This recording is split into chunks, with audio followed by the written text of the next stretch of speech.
Welcome to a new story of Shefali's. আজকে হলো 17ই November. একটা লঙ্কা গাছ দেখছি শুকিয়ে গেছে, আমি কোনো কারণ খুঁজে পাই না।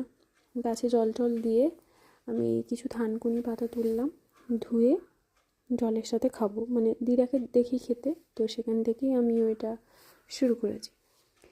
তারপরে বাড়ির যা কাজকর্ম ছিল সেরে আমি বেরিয়ে পড়লাম, বাজার করা, পড়ানো, আরও টুকটাক কেনা।